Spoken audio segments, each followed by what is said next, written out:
Bonjour ou bonsoir, tout dépend à quelle heure vous écoutez ce podcast de l'Odigimédia. Notre chroniqueur invité, Mustapha Sehimi, partage son avis et ses réflexions dans un article qu'il a intitulé « Accord de pêche Maroc-Union européenne, d'autres partenariats existent ». Alors écoutons-le dans ce podcast.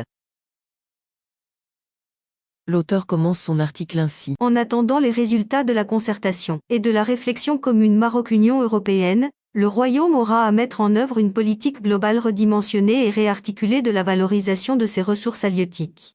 D'autres clients existent. Les uns sont potentiels tels l'Amérique du Nord, le Brésil, la Chine et l'Inde. D'autres ont déjà des accords avec Rabat, la Russie et le Japon. Expiration du protocole de pêche entre Rabat et Bruxelles ce 17 juillet, après 4 ans d'application, poursuite de la coopération dans le domaine de la pêche comme le précise la déclaration commune du jeudi 13 juillet courant, voilà l'état de ce dossier. Des acquis à relever également, avancement des projets pour le développement du secteur de la pêche, impact socio-économique sur la pêche artisanale ainsi que sur l'aquaculture durable, la promotion des jeunes entrepreneurs et les coopératives de pêcheurs, sans oublier la création d'emplois. Celle-ci met l'accent sur l'approfondissement du partenariat bilatéral qui se décline notamment sur les secteurs suivants, campagne scientifique, coopération technique, lutte contre la pêche illégale, l'intégration économique des opérateurs, les dispositifs de sécurité et l'amélioration des conditions de travail et de protection des marins.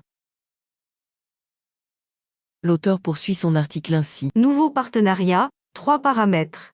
Le protocole de pêche entré en vigueur, le 18 juillet 2019 a donc pris fin, comme prévu, 4 ans plus tard.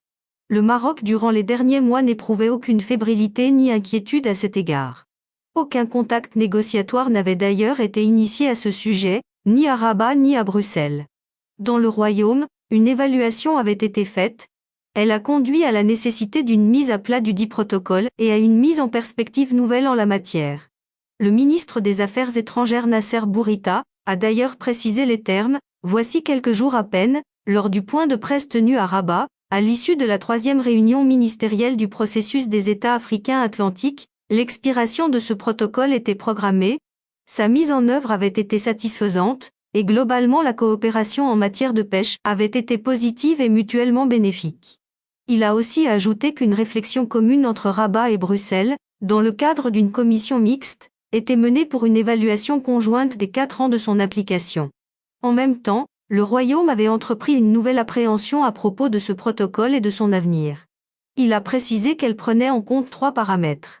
Le premier a trait à la nécessité du partenariat avec l'Union européenne. Le schéma actuel est à revoir, n'est plus adapté à la vision du Royaume. Cela veut dire quoi ? Un partenariat différent, rénové, avec une forte valeur ajoutée, tournant le dos à cette pratique, venir pêcher, donner de l'argent et partir. La deuxième préoccupation regarde, elle, les exigences et les objectifs de la stratégie halieutique du Maroc.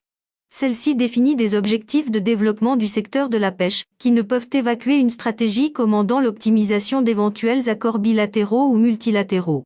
Enfin, dans cette même ligne, ce dernier souci, le développement durable des ressources poissonnières. Référence est faite au repos biologique. Le ministre a insisté sur des recherches scientifiques dont l'objectif est de protéger cette ressource naturelle. Et de conclure que c'est sur la base de cette évaluation que le Maroc définira la nature de ce partenariat.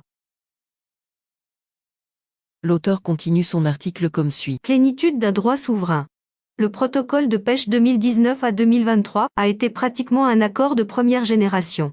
Il nourrissait depuis des années des menées judiciaires hostiles de groupes et d'associations, qui contestaient le fait qu'il couvrait également les eaux marocaines des provinces méridionales récupérées.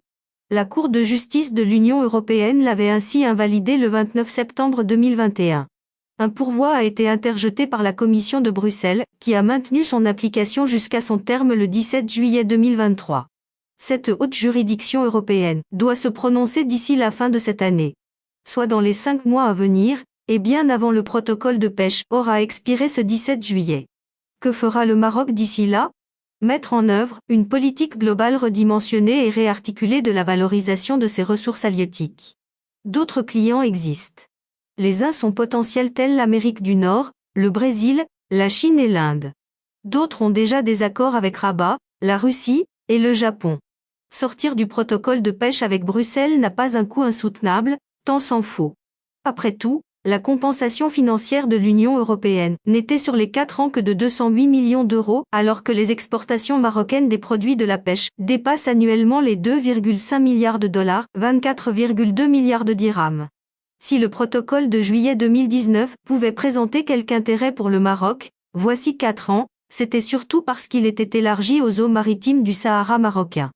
Cette question n'a plus la même teneur par suite des avancées de la cause nationale à l'international et à la dynamique qui l'accompagne dans toutes les instances régionales et internationales. À preuve, si besoin était, la décision de la Cour de Londres, le 25 mai dernier, qui a rejeté une requête d'une ONG proche du mouvement séparatiste contre l'accord d'association entre le Maroc et le Royaume-Uni. De quoi ébranler l'arrêt devant être rendu à terme par la Cour européenne de justice. L'auteur conclut son article ainsi. Le Maroc recouvre désormais la plénitude de son droit souverain de pêche, la souveraineté s'élargit ainsi à ce domaine économique. Cela met fin aux contentieux judiciaires et aux campagnes d'hostilité récurrentes de certaines officines connues, et ce depuis 2015 avec l'ONG britannique Western Sahara Campaign et ses sous-traitants. Durant la dernière séquence, 2015 à 2019, Rabat a veillé à augmenter la redevance, à réduire la flotte, à obliger la décharge au Maroc, etc. Le temps est venu d'une réflexion partagée sur la nature et la dimension d'un partenariat adossé à une vision nouvelle entre Rabat et Bruxelles. Rédigé par Mustapha Sohimi, élu par l'intelligence artificielle de l'ODJ Media. Merci d'avoir écouté ce podcast de l'ODJ Media, ce bouquet de supports numériques, portail, magazine mensuel connecté, web radio et web TV. N'oubliez pas de télécharger notre application l'ODJ Mobile sur Play Store et de vous abonner à notre chaîne YouTube l'ODJ TV. Vous pouvez, aussi, nous suivre sur nos réseaux sociaux, Instagram, Facebook, TikTok, LinkedIn et Twitter. Ou encore, vous inscrire sur notre newsletter quotidienne à partir du portail l'odj.ma. Alors, on se dit au prochain podcast de nos chroniqueurs invités. Et à très bientôt, si et seulement si vous le voulez bien.